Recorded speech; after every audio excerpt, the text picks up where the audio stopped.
지난주에 여러분들과 함께 위임 예배, 위임식을 아주 아름답게 드렸습니다. 위임식 드렸더니 효과가 바로 나타나는 것 같습니다.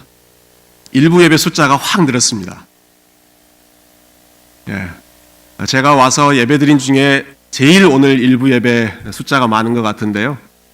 위임식의 효과라기보다는 오늘 예배 후에 우리 아브라함 선교회 야유회가 준비되어 있어서 특별히 우리 2부 예배 멤버들까지도 오늘 1부 예배에 참여해 주셨는데 이 정도 꽉 차니까 굉장히 좋네요.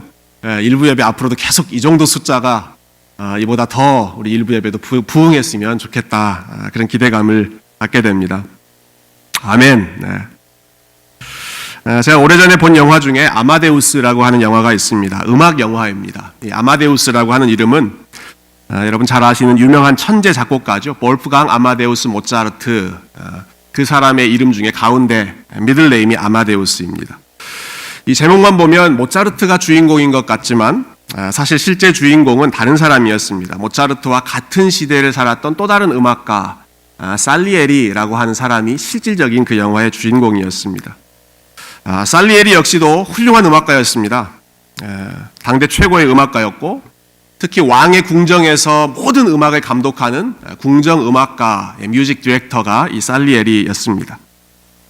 그렇지만 혜성과 같이 나타난 천재 모차르트의 등장 앞에서 살리에리가 점점 몰락하기 시작합니다. 자기보다 더 뛰어난 재능을 가진 모차르트를 몰래 부러워하면서 질투합니다. 그리고 모차르트만큼 멋있는 곡을 쓰지 못하는 자기 자신의 한계를 또 안타까워하기도 합니다. 그러다가는 모차르트의 삶이 굉장히 방탕한 삶이었거든요. 자기보다 훨씬 방탕한 삶을 사는 사람인데 저 사람에게 그렇게 놀라운 음악적인 탤런트를 준 신 하나님을 원망하는 데까지 살리에리가 나가죠.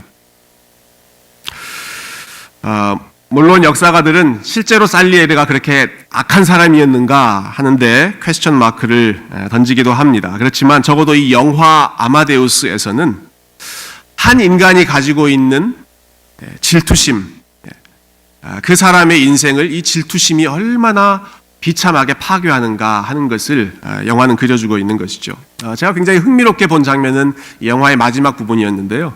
이 모차르트가 이제 병에 걸려 죽어가는 순간입니다. 그때 살리에리가 이 모차르트에게 갑니다. 찾아가서 일종의 고해성사를 하는 것이죠. 내가 당신을 굉장히 질투하고 미워했다, 부러워했다라고 고백하니까 그 순간에 모차르트도 이 살리에리에게 나는 당신의 삶을 부러워했습니다, 이렇게 이야기합니다. 그러니까 결국 두 사람 모두가 자기가 가지고 있지 않은 것, 상대방이 가지고 있는 삶을, 살리에리는 모차르트의 재능을, 모차르트는 살리에리의 아주 여유로운 그러한 삶을 부러워했던 것이죠. 어느 누구도 질투심, 시기심으로부터 자유롭지 못하다, 그런 것을 영화가 보여주고 있지 않나 싶습니다. 성경에 나오는 인물들 중에 질투의 화신을 꼽으라면 단연코 사울이 1순위로 꼽힐 것입니다. 여러분, 사울은 이스라엘의 왕, 모든 사람들이 우러러보는 그 높은 자리에 있었습니다. 그렇지만 다윗이 혜성과 같이 등장해서 모든 사람들의 칭송을 받고 사람들의 박수를 받게 되니까 그 이후로 사울은 온통 다윗을 주목하기 시작합니다. 다윗을 질투하고 어떻게든 다윗을 없애려고, 다윗에게 빼앗겼던 그 인기를 자기가 되찾으려고 몸부림을 치죠. 여러분, 오늘 우리가 읽은 이 사무엘상 19장 한 장에만 보더라도 사울이 다윗을 죽이려고 하는 시도가 자그마치 4번이 나옵니다. 이 한 장 안에 사울이 4차례 다윗을 죽이려고 하는 것이죠. 간단하게 하나씩 살펴보면 좋겠는데, 여러분 먼저 1절 한번 보시겠습니까? 1절 보시면 사울이 그의 아들 요나단과 그의 모든 신하에게 다윗을 죽이라 말하였더니, 요나단 그리고 모든 신하에게 저 다윗을 죽여라 라는 명령을 내리는 것이죠. 그전에도 다윗을 향한 적대감을 가지고 있었지만 이제는 공개적으로 이것을 드러내는 것입니다. 그리고 다윗을 이스라엘 전체에서 지명수배 내리고 저 다윗을 죽이는 사람에게는 큰 상을 내리겠다, 현상금을 거는 것이죠. 그렇지만 이 말을 들은 요나단은 다윗을 굉장히 아끼는 사람이었습니다. 그래서 먼저 그 소식을 듣자마자 다윗에게 찾아갑니다. 이런 소식이 들리는데 다윗 당신은 몸을 숨기고 일단 내가 어떻게든 조치를 취해 볼 테니까 좀 안전한 곳으로 피해 있어라. 다윗을 안심시킨 후에 곧바로는 그 명령을 내린 아버지 사울에게 갑니다. 그래서 사울에게 다윗이 얼마나 충성스러운 신하인지를 알리죠. 다윗이 했던 일을 기억하십시오. 그가 블레셋과 싸우고 하나님의 이름을 높였던 것 기억하십시오. 그처럼 충성스러운 신하가 어디 있습니까? 마음을 돌이키라는 것이죠. 사울이 이 아들의 말, 요나단의 말을 듣고 마음을 돌이켰습니다. 그래서 6절에 사울이 그렇게 이야기합니다. 내가 하나님께 여호와의 살아계심을 두고 맹세하거니와 그가 다윗이 절대로 죽임을 당하지 않을 것이다. 하나님의 이름으로 맹세하는 것입니다. 내가 다윗을 죽이지 않겠다. 그렇지만 사울의 맹세가 오래가지 않았습니다. 여러분 8절을 한번 보시면 6절에서 그렇게 맹세한 후에 8절에 이런 내용이 이어집니다. 전쟁이 다시 있으므로 다윗이 나가서 블레셋 사람들과 싸워 그들을 크게 쳐 죽이매 그들이 그 앞에서 도망하니라. 다윗이 블레셋 군대를 또 싸워서 이겼습니다. 여러분 블레셋은 이스라엘의 오래된 원수 나라이죠. 또 하나님을 모욕했던 하나님의 원수 나라이기도 합니다. 특히 이스라엘의 왕이 해야 할 제일 중요한 일 중에 하나가 이스라엘 백성들을 이 블레셋의 위협으로부터 구원하고 보호하는 것. 하나님이 그 일을 위해서 사울 왕을 불렀습니다. 그러니까 사울 왕, 왕으로서의 위치를 생각한다면 이스라엘의 원수인 이 블레셋이 패배하고 다윗이 그 블레셋과 싸워서 이겼을 때 우리나라가 이겼다. 그리고 하나님의 이름이 높여졌다. 하나님께서 우리에게 맡기신 그 사명, 블레셋과 싸워서 이기라는 사명이 이루어졌다. 이 일로 인해서 사울이 기뻐하고 감사해야 하는 것이 왕으로서 보여야 할 지극히 당연한 반응입니다. 그런데 사울이 이 일로 인해서 하나님 앞에 기뻐하고 감사하기는커녕 이 일을 행한 다윗을 다시 한번 또 죽이려고 합니다. 10절 말씀이죠. 10절. 사울이 단창으로 자기가 손에 들고 있던 그 창으로 다윗을 벽에 박으려 하였으나 그는 사울의 앞을 피하고 사울의 창은 벽에 박힌지라. 다윗은 용사이기도 했지만 또 아주 탁월한 음악 연주가이기도 하지 않았습니까? 사울 앞에서 음악을 연주하고 있을 때 질투심으로 가득한 그 사울이 손에 들고 있는 창으로 내가 저놈을 벽에 박아버려야겠다 하고 다윗을 향해서 창을 던지는 것이죠. 그럼 조금 전에 바로 2절 앞에서 사울이 맹세했습니다. 하나님의 이름으로 맹세했습니다. 하나님께 맹세하고 내가 다윗을 죽이지 않겠다. 그렇게 신신당부 맹세했던 사람이 하나님의 이름으로 맹세했다는 사실은 송두리째 잊어버리고 자기가 했던 그 서약, 그 약속을 마치 손바닥 뒤집듯이 뒤집어 버리고 자신의 그 미움에 사로잡혀서 다시 한번 다윗을 죽이려고 하는 것이죠. 하나님의 소명도 사울의 생각에는 없고 또 하나님의 이름으로 내가 맹세했다. 하나님의 이름도 중요하게 생각하지 않고 온통 사울은 다윗 저놈을 내가 어떻게 없애버릴까 그것만 몰두하고 있는 아주 질투심에 가득한 그러한 모습을 보이고 있습니다.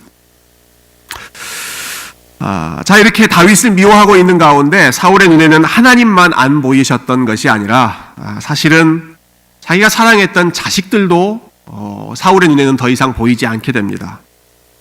여러분 사울이 다윗에게 창을 던지고 그 창을 피해서 다윗이 생명을 보존한 후에 곧바로 다윗이 자기 집으로 도망갔습니다. 이때 다윗은 사울의 딸 미갈과 결혼해 있는 상태였습니다. 우리가 그 내용을 18장에서 미리 살펴보진 않았습니다만은 이 본문을 통해서 같이 생각해 보면 좋겠어요. 사울이 지금 다윗의 사위로 있는 상황이죠.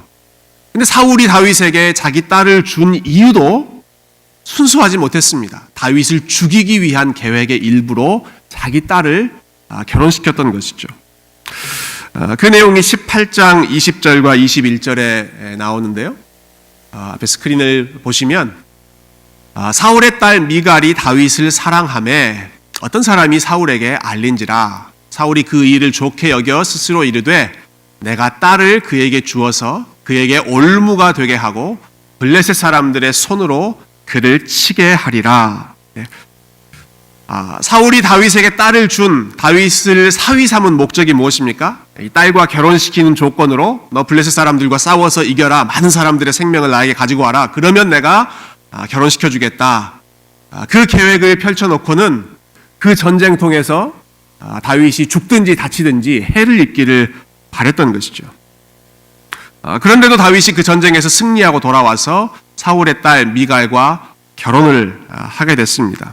그리고 이 밤, 오늘 본문에 사건이 벌어지고 있는 이날 밤 사울의 창을 피하자마자 곧바로 다윗은 자기의 집, 자기 아내가 있는 그 집으로 도망가는 것이죠.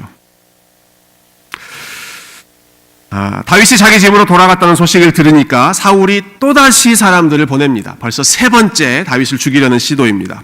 11절 보시면 사울이 전령들을 다윗의 집에 보내어 그를 지키다가 아침에 그를 죽이게 하려 한지라. 계속해서 다윗을 죽이려고 하는 것이죠. 여러분 생각해보면 지금 다윗을 죽인다라고 하는 것은 이 다윗을 사랑하고 있는 자기 딸 미갈의 마음을 가장 아프게 하는 일이지 않겠습니까? 딸을 과부로 만들겠다라고 하는 그런 일이지 않겠습니까? 그렇지만 그거 상관하지 않습니다. 딸은 어떻게 되든 상관하지 않고 그저 자기의 복수심, 자기의 질투만 해결하면 된다. 이것이 사울의 마음 가운데 가득 차 있는 것이죠. 하나님도 눈에 안 보이지만 자기 자식들도 눈에 안 보이고 아주 안하무인격으로 행동하고 있는 것이 사울의 모습이죠. 그렇지만 여러분 이렇게 사울이 계속해서 다윗을 죽이려고 창도 던져보고 군인들도 보내서 다윗을 잡으려고 하지만 그때마다 다윗의 생명은 놀라운 방식으로 보호를 받고 있습니다. 그리고 다윗이 위태할 때 도와주었던 손길들은 아이러니하게도 사울의 친자식들이 다윗을 도와줍니다. 아버지는 다윗을 죽이려고 하고 그의 아들, 그의 딸은 다윗을 보호해주는 아주 묘한 아이러니한 그런 상황이 전개되는 것이죠. 먼저는 요나단이 다윗을 보호해 주었죠. 그리고 이제는 사울의 딸 미갈이 또 다윗을 보호해 줍니다. 사실 우리말 성경에는 이 부분이 좀 그 반전의 효과가 잘 나타나지 않는데요. 영어 성경에 보면 but이라고 하는 단어가 분명하게 드러나 있습니다. 1절 말씀에서도 사울이 다윗을 죽이라는 명령을 내렸다. but 조나단. 그러나 요나단은 11절에도 사울이 다윗을 죽이려고 사람들을 보냈다. but 미칼. 그러나 미갈은 아버지와는 반대로 그 자녀들이 다윗을 돕는 도움의 손길로 사용되고 있다라는 것이죠. 사울이 자객을 보내서 다윗을 죽이려고 했을 때 다윗이 그 집 안에 사면초가의 상황 가운데 있었지만 그 딸 미갈이 몰래 창문을 열어서 다윗을 보내주고 보낸 다음에는 침대에 마치 다윗이 있는 것처럼 그렇게 위장해서 다윗이 도망갈 수 있는 그런 시간도 벌어주고 다윗이 이 암살단의 칼로부터 도망칠 수 있는 그러한 길을 사울의 딸 미갈이 열어주었습니다. 다윗의 목을 겨누는 칼이 점점 더 가까워지는 위태로운 상황이지만 하나님께서 배후에서 요나단을 통해서 사울의 마음을 진정시키시고 미갈을 통해서 또 피할 길을 내시는 그 배후에 보이지 않는 손으로 하나님께서 지금 역사하고 계시는 순간이죠. 여러분 다윗이 많은 시편을 지었습니다. 그런데 그 시편의 많은 부분이 다윗이 사울에게 쫓겨서 도망자로 살아갈 때 특히 그의 생명이 굉장히 위태로운 순간에 지었던 시들이 대부분이었습니다. 그 중에 한 편 시편 59편을 보면 시편에는 제목이 달려있는 시편들이 종종 있죠. 그 시편 59편에 이러한 제목, 표제어가 붙어 있습니다. 다윗의 믹담시, 인도자를 따라 알다스헷에 맞춘 노래, 사울이 사람을 보내어 다윗을 죽이려고 그 집을 지킨 때에 딱 오늘 본문의 상황이죠. 밤에 사울이 사람들을 보내서 다윗을 죽이려고 그 집을 빙 둘러싸고 밤새도록 지켰다가 아침에 일어나면 죽여라. 그 명령을 내렸을 바로 그때 다윗이 하나님 앞에 이러한 시를 지어서 기도했다라는 것입니다. 그 시의 내용 잠깐 살펴보죠. 1절부터 4절까지 말씀 우리 한번 같이 읽어보실까요? 시작. 나의 하나님이여 나의 원수에게서 나를 건지시고 일어나 치려는 자에게서 나를 높이 드소서. 악을 행하는 자에게서 나를 건지시고 피 흘리기를 즐기는 자에게서 나를 구원하소서. 그들이 나의 생명을 해하려고 엎드려 기다리고 강한 자들이 모여 나를 치려 하오니 여호와여 이는 나의 잘못으로 말미암음이 아니요 나의 죄로 말미암음도 아니로소이다. 내가 허물이 없으나 그들이 달려와서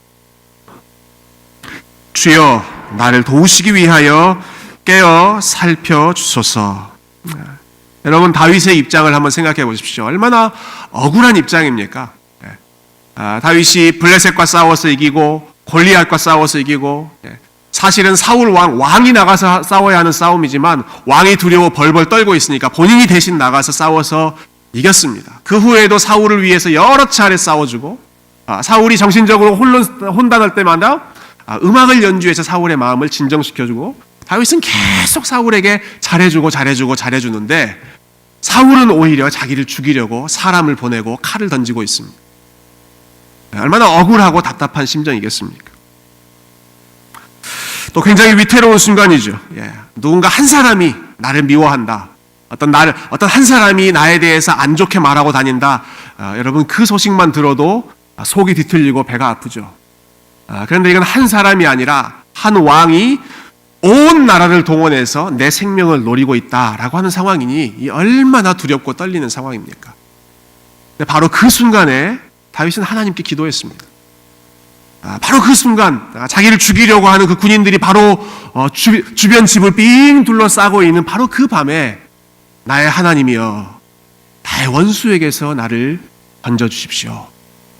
일어나 치려는 자에게서 나를 죽이려고 지금 밖에 잔뜩 엎드려 있는 그들에게서 하나님이여 내 생명을 지켜주십시오. 하나님 앞에 기도하는 것이죠. 하나님께서 그 기도를 들으시고 때로는 요나단을 통해서 때로는 미가를 통해서 피할 길을 내주시고 다윗이 다치지 않도록 그 생명이 상하지 않도록 인도해 주셨습니다. 자, 자기 집을 둘러싼 군인들로부터 다윗이 가까스로 빠져나간 후에 오늘 본문 마지막 뒷부분에 보면 다윗은 이제 안전한 곳으로 도망쳐 갑니다. 18절 말씀인데요. 여러분 18절 우리 같이 한번 읽어보실까요? 18절 시작. 다윗이 도피하여 라마로 가서 사무엘에게로 나아가서 다 전하였고 사무엘이 나요스로 가서 살았더라. 살기 가득한 사울을 피해서 다윗은 라마라고 하는 지역으로 도망갔습니다. 이곳에 누가 살고 있었습니까? 사무엘이 살고 있었습니다. 사무엘은 이곳에 있으면서 이스라엘 백성들을 기도하고 있었고 또 후배 선지자들을 말씀으로 훈련하는 그러한 역할을 감당하고 있었죠. 여러분 그런데 재밌는 사실이 있습니다. 이 라마라고 하는 지역은 사울이 머물고 있는 지역 기브아에서 멀리 떨어져 있는 지역이 아니었습니다. 그 거리를 계산해 보니까 사울이 있는 기브아의 지역에서 사무엘이 있는 이 라마라고 하는 지역이 2마일 내지는 3마일 정도 2에서 3마일 정도 떨어져 있는 거리였습니다. 여러분 사시는 댁에서 2마일, 3마일 떨어져 있는 곳 아주 가까운 거리이죠.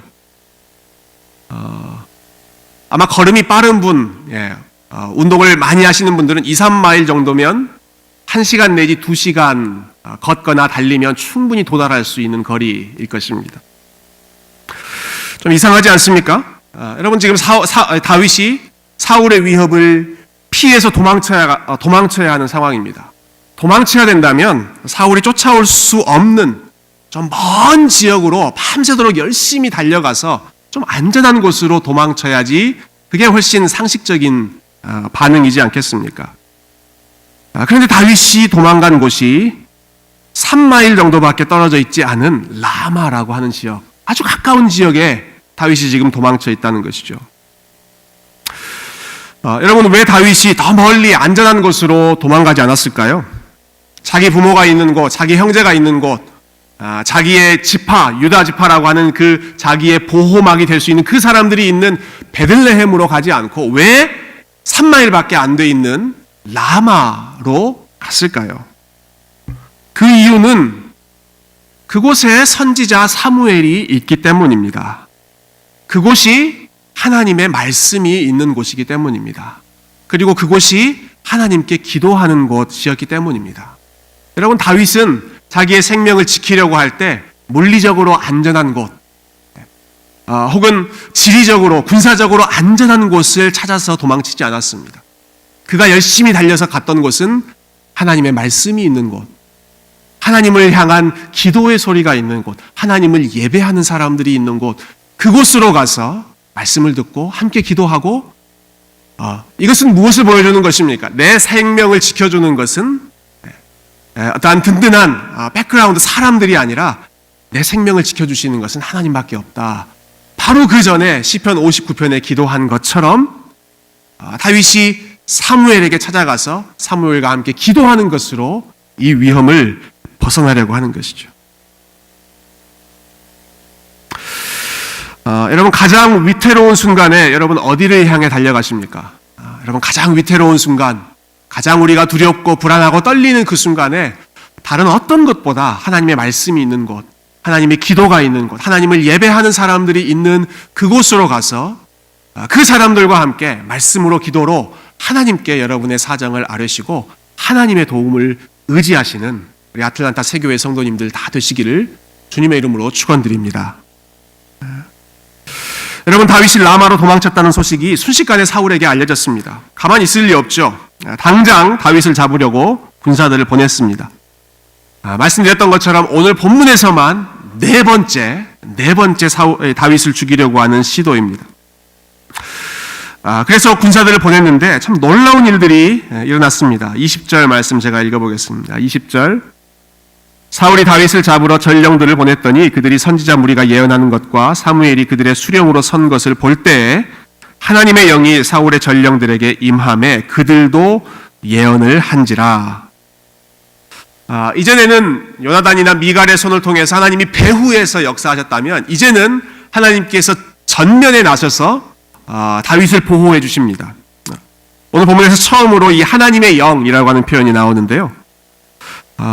사울이 보낸 다윗을 죽이라고, 다윗을 잡으라고 보낸 그 군인들에게 하나님의 영이 임했습니다. 그래서 그들이 오히려 다윗을 죽이려고 하는 생각을 못하고 오히려 예언하는 자로 바뀌어버렸습니다. 굉장히 아이러니한 상황이죠. 다윗을 잡으려고 갔던 사람들이 하나님의 영에 잡힌 그러한 상황이 되어버린 것이죠. 그렇게 되자 사울이 또 한 번 자기의 군인들, 신하들을 보냅니다. 그런데 그들에게도 역시 하나님의 영이 임해서 그들도 예언하는 사람이 되어버렸습니다. 한 번 더 마지막으로 또 전령을 보냈는데 똑같은 일이 일어났습니다. 다윗을 죽이라고 사람들을 보내면 다윗을 잡고 다윗을 죽이는 일은 하지 않고 오히려 다윗과 함께 거기서 하나님을 예언하는 그런, 그들이 어떤 예언을 했는지 그 구체적인 내용이 기록되어 있지는 않지만 다윗을 죽이려고 하는 이 사울의 계획은 번번이 실패하고 번번이 좌절되고 있는 것이죠. 이쯤 되면 사울이 좀 눈치채고 좀 정신 차려야 되지 않겠습니까? 이거 안 되는구나. 내가 계속 군인들을 보내는데도 저들이 다윗을 잡기는커녕 오히려 하나님의 영에 사로잡혀서 예언하는, 하나님의 영에 압도되어서 살고 있구나. 여러분, 이 정도 되면 내가 다윗을 상대할 수 없구나. 정신 차려야죠.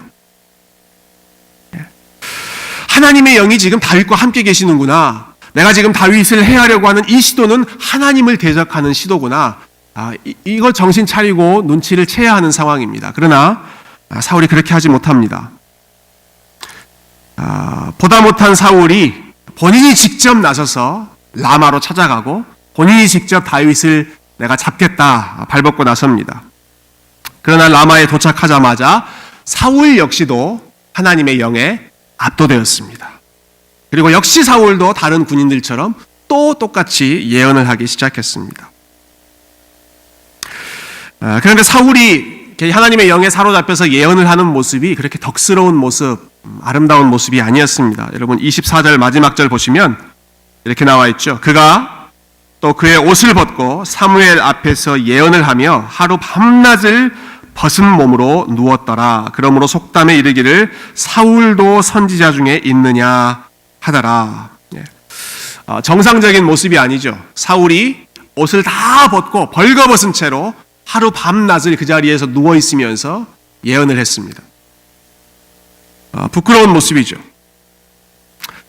아마 사울은 이곳에 올 때 다윗을 죽이기 위해서, 잡기 위해서 완전한 그런 군장을 차고 무기란 무기, 갑옷이란 갑옷은 다 입고 그 자리로 나왔을 것입니다.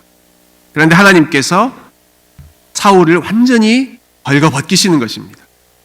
다 벌거벗기고 사람들 앞에서 가장 부끄럽고 수치스러운 모습으로 하나님을 대적하고 하나님께 순종하지 않는 사람들의 모습이 어떻게 되는지를 아주 벌거벗은 동화의 한 제목이 생각나네요. 벌거벗은 임금님. 완전히 벌거벗은 임금님이 돼서 사람들 앞에서 부끄러운 모습으로 있는 것이죠. 사울을 가장 무력화시키는, 무기력하게 만드시는 하나님의 역사가 하나님의 영을 통해서 나타나는 것입니다. 여러분 오늘 본문에 나오는 이 사울과 다윗을 저와 여러분이 한번 비교해 보면 좋겠습니다. 여러분 사울은 질투에 사로잡혀서 또 미움에 사로잡혀서 점점 더 추한 모습으로 전락했습니다. 그는 주변에 있는 사람들 다 잃어버렸습니다. 자기를 위해서 충성스럽게 싸우는 신하 다윗을 잃어버렸습니다. 자기가 사랑하는 아들도 자기를 떠나가기 시작합니다. 자기가 사랑하는 딸도 자기의 마음과는 상관없이 오히려 다윗에게 더 가까이 가죠. 사람들 앞에서는 벌거벗겨진 채로 수치스러운 모습이 드러났습니다. 여러분 반면 다윗은 어떤가요? 다윗은 억울한 상황입니다. 위태로운 상황입니다.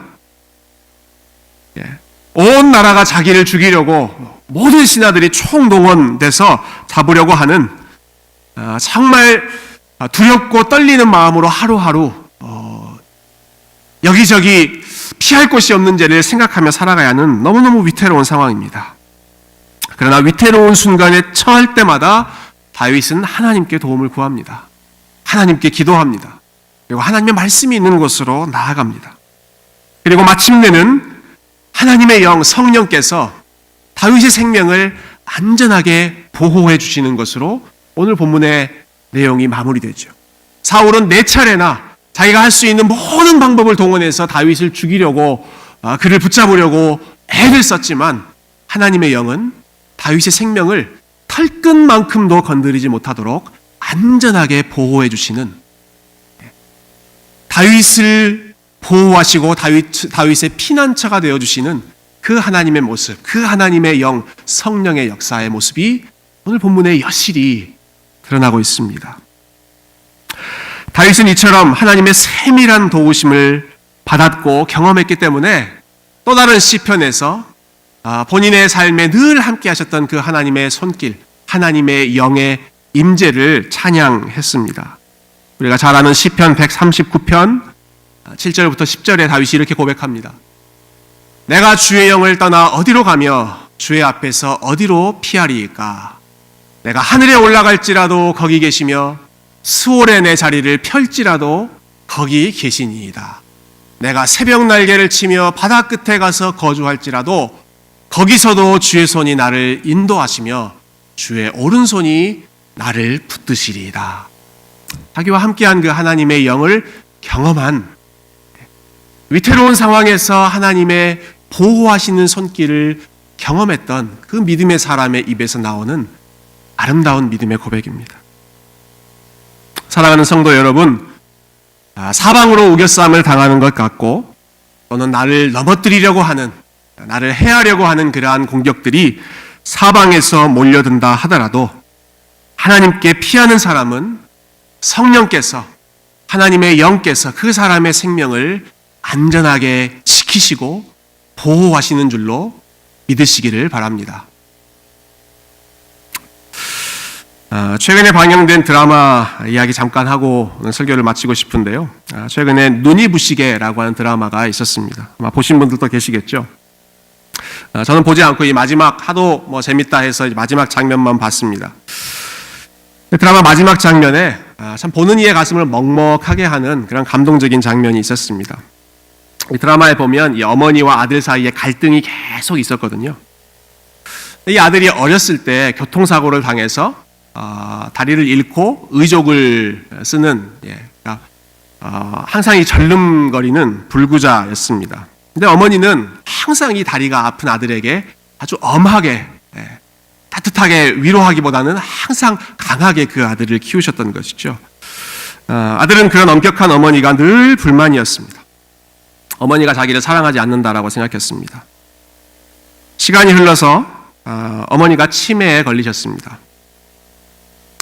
눈이 오는 날 치매에 걸린 어머니가 빗자루를 들고 집 앞에 눈을 계속 쓸고 계시는 겁니다. 아들이 묻습니다. 추운데 왜 나와 계세요?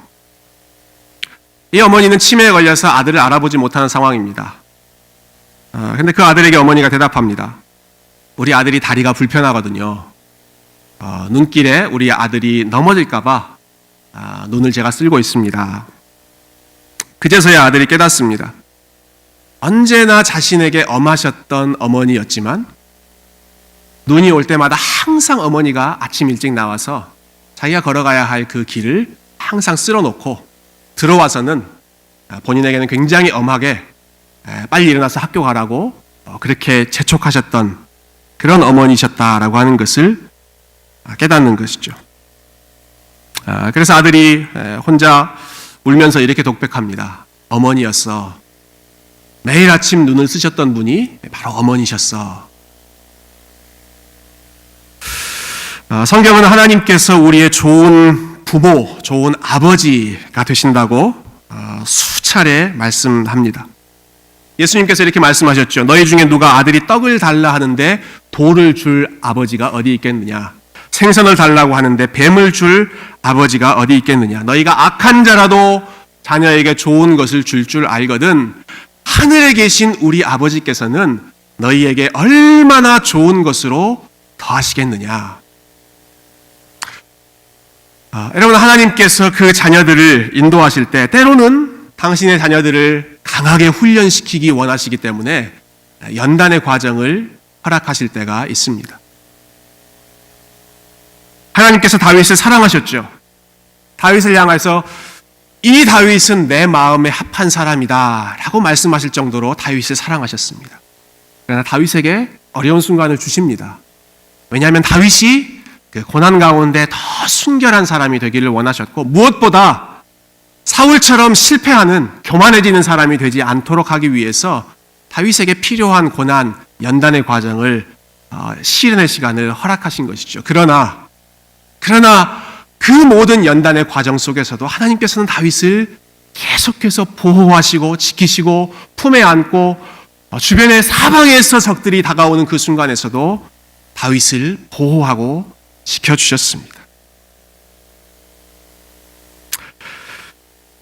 다윗과 같은 저와 여러분의 삶, 하나님께서 사랑하시는 하나님의 뜻대로 부르심을 입은 저와 여러분의 삶 역시도 때로는 하나님께서 우리에게 이해할 수 없는 고난, 감당할 수 없는 아픔, 힘든 시간을 주시지만 그 모든 과정이 우리의 유익을 위해서이고 그리고 그 모든 과정 속에서도 언제나 하나님이 우리와 함께 하시며 우리의 생명, 우리의 영혼을 보호하시는 분이신 것을 여러분 믿으시기를 소망합니다.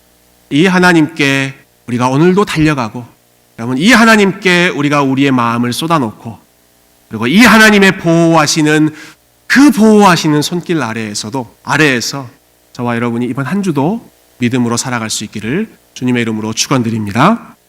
아멘.